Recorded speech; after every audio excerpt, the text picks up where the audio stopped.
जिसे आप कटिंग से बहुत आसानी से ग्रो कर सकते हैं किसी भी प्रकार की मिट्टी में। इसकी कटिंग बेहद आसान तरीके से ग्रो हो जाती है। तो चलिए आज हम बात करते हैं चंपा के कटिंग के बारे में, साथ ही इनके फूलों और पौधों के बारे में। तो वीडियो को स्टार्ट करते हैं लंबा ना करते हुए। वेलकम पूनम ग्रीन गार्डन में आप सभी फ्रेंड का स्वागत है एक नए वीडियो के साथ। फ्रेंड्स, जो आप पौधा देख रहे हैं यह है चंपा।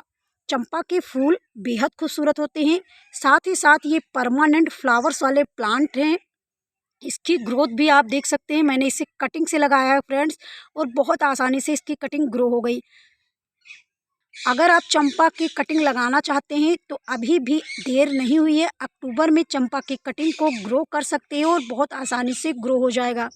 फूलों की बात करें फ्रेंड्स तो फूल बेहद खूबसूरत होते हैं, वाइट येलो रंग के होते हैं।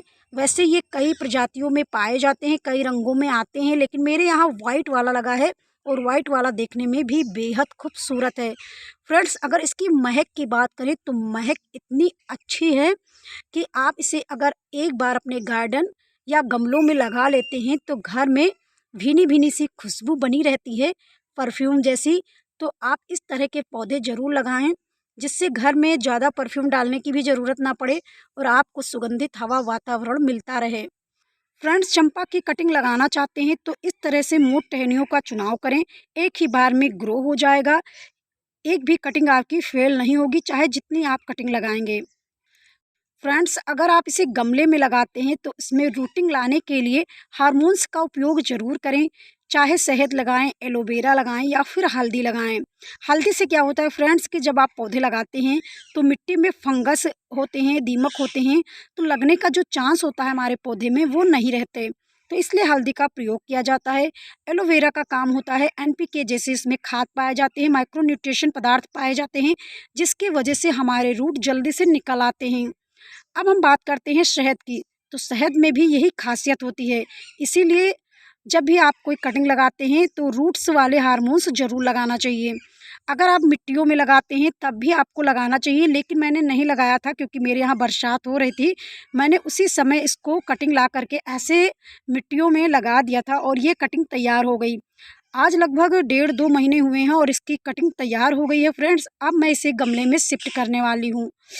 फ्रेंड्स, चंपा एक परमानेंट फूलों वाला पौधा होता है, साल भर इसमें फूल आते रहते हैं। अगर आप थोड़ी सी केयर कर लेते हैं तो साल भर फूल इससे हार्वेस्ट कर सकते हैं। इसके फूल भी बेहद खूबसूरत होते हैं, जैसा कि हमने बताया और आप वीडियो में देख भी सकते हैं। फ्रेंड्स, अगर आप चंपा को ग्रो नहीं किए तो कटिंग से बहुत आसान सरल तरीके से ग्रो भी कर सकते हैं। जिस भी मिट्टी में आप ग्रो करें तो ध्यान रखें गमले की जो ड्रेनेज होल होते हैं वो ज़रूर होने चाहिए, जिससे पानी का ठहराव ना हो सके। अगर पानी का ठहराव हो जाता है तो रूट गलन की समस्या आ जाएगी, पौधे भी गलने लगते हैं, तो ऐसे में हमारी कटिंग जो होती है वो चलती नहीं है। दूसरी चीज़ फ्रेंड्स, जब भी आप कटिंग लगाते हैं तो उसे कम से कम 3-4 दिनों तक छाँव में ज़रूर रखना चाहिए, जिससे उसमें रूट का जो फुटाव होता है वो हो जाए। उसके बाद इसे धूप में ज़रूर रख दें। धूप में जब भी आप धूप में रखें तो कम से कम 5-6 घंटे धूप ज़रूर लगने चाहिए फ्रेंड्स। तीसरी बात फ्रेंड्स ये होता है, जब हमारे पौधे में फ्लावरिंग का समय होता है तो माइक्रो न्यूट्रिशन पदार्थ की कमी को नहीं होने देना है। समय समय पर इसमें गोबर का खाद, वर्मिंग कंपोस्ट इस्तेमाल करते रहें। यानी 1-1.5 महीने पर आप एक मुट्ठी गोबर का खाद, वर्मिंग कंपोस्ट ले करके पौधे की जड़ों के नीचे निराई गुड़ाई करके फिर उसे आपको डाल देना है और पानी शाम के टाइम आपको देना है। फ्रेंड्स, अब बात करते हैं कि कभी-कभी हमारे पौधे में फ्लावरिंग आना बंद हो जाता है, तो सीज़न के हिसाब से कभी-कभी इसमें फ्लावर कम हो जाते हैं, और जैसे आपको अपने पौधे में फ्लावर कम दिखे तो समझ जाइए कि माइक्रो न्यूट्रिशन पदार्थ की कमी हो गई है, जिसकी वजह से हमारे पौधे में फूल आना बंद हो गया है। तो आप इन्हीं ट्रिक को फॉलो करें। लिक्विड खाद बनाकर देना चाहते हैं तो इसमें दे सकते हैं। खाद ऐसा होना चाहिए जो फूलों की संख्या बढ़ाए, पौधे को मजबूत बनाए, तनों का विकास करे। तो इसके लिए आप लिक्विड वाला जो भी फर्टिलाइज़र देना चाहते हैं तो घरेलू चीज़ें दे सकते हैं, जैसे केले के छिलके हैं, आलू के छिलके हैं, तो इनका उपयोग कर सकते हैं। अंडे के छिलके हैं, क्योंकि इसके अंदर भरपूर मात्रा में माइक्रो न्यूट्रिशन पदार्थ पाए जाते हैं, जिनके इस्तेमाल से आपके पौधे स्वस्थ हरे भरे बने रहते हैं। फ्रेंड्स, अब बात करते हैं और क्या ज़रूरी होता है फ्रेंड्स, तो हमारे पौधों को कटाई छटाई भी बहुत ज़रूरी होती है। जैसे कभी कभी क्या होता है, सिंगल ब्रांच निकल जाते हैं और बढ़ते चले जाते हैं।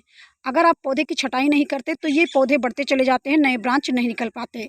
यहीं पर अगर आप पौधे की छटाई कर देते हैं तो नए नए ब्रांचेस निकलना उसमें प्रारंभ हो जाते हैं, जिससे आपका पौधा घना और बुशी होता है।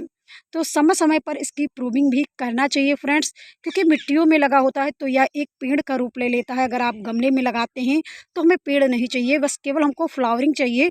तो इसे बुशी बनाना चाहते हैं तो इस तरह आप सॉफ्ट प्रूनिंग करिए, और समय समय पर अगर आपको ज़रूरत लगे तो थोड़ा हार्ड प्रूनिंग भी कर सकते हैं फ्रेंड्स।